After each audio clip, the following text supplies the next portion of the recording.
supposed to every time. Oh, you do? Oh, do. As you said. Okay, good. Anyway, I was teaching this class, and the teacher thinks she was a little bit skeptical about me because I have new ideas. My stuff is cutting edge. But I'll tell you what, I have letters on my website from the Chief Medical Officer of the Caribbean, from doctors, from police departments, from universities, saying this is the best lecture, there's nothing to be changed, everything in here is correct. So, October, I was teaching at a public high school, and the kids were out on a break, and so I always read things, take a look at things. There's a 2-page article here on the vegan or vegetarian route.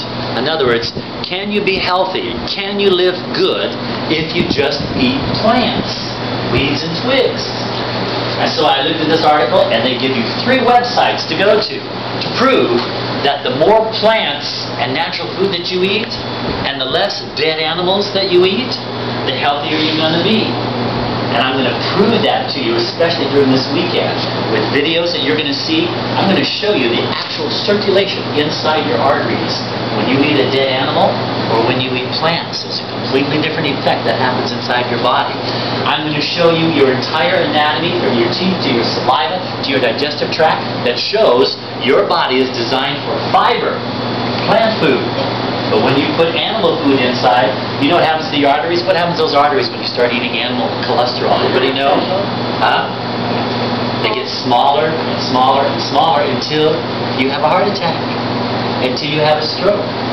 Now, Bill Clinton in 2004 had a 4-way bypass on his heart.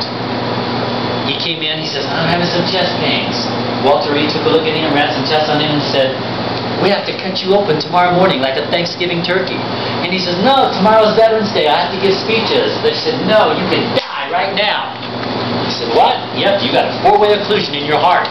You could die right now. He goes, Mommy, cut me. They cut this boy open, did a 4-way bypass. That was a wake-up call for Bill Clinton. Bill Clinton says, no what? Guess what? We're not doing this stuff anymore. You know what his favorite thing to take on Air Force One when he was president? Anybody know? He took a bag of these on Air Force One every time he went into place. Huh? Apples. We wished. If it was apples, they wouldn't have had to cut him open. No, it's the Golden Arches. McDonald's. Yeah, and Micah, he had a Mac attack. That's exactly what he had, a Mac attack. Lucky we know McDonald's. I know. I was so happy. I couldn't believe it. You know, I've been to over 30 countries, and the Golden Arches is everywhere. And I thought, wow, Molokai has been spared. Molokai has been spared. So you watch the work and make sure they don't come in, okay, Micah? All right. So, Bill Clinton formed what's called the Alliance for a Healthier Generation. And this is in effect now. And in fact, it has changed your schools here in Molokai, you understand. The public high school, there's no soda pop machines now. There's no candy machines.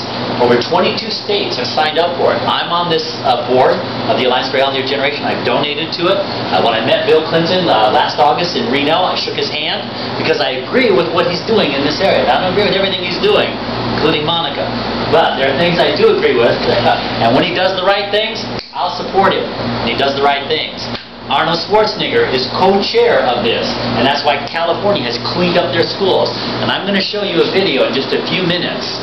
This is a school district in Appleton, Wisconsin. What they decided to do, this bakery that makes bread, they said, look, we'd like to help the high school. They said, no, it costs money. And every time you want to help kids, you know what the cry is? Costs money, wham, wham, wham. And so what happens? Our kids suffer. We don't get the best information. We don't get the best guidelines. So this bakery said, look, we'll pay for it. This is a big bakery, made lots of money. We want to come into your school. We want to take out all the candy, all the soda pop. We want to put in salad bars and get the kids eating a lot more healthy foods. And the school district said, all right, you pay for it, you can do it. So they did it. This bakery went in, changed everything around. You're going to be shocked at what you see on this video.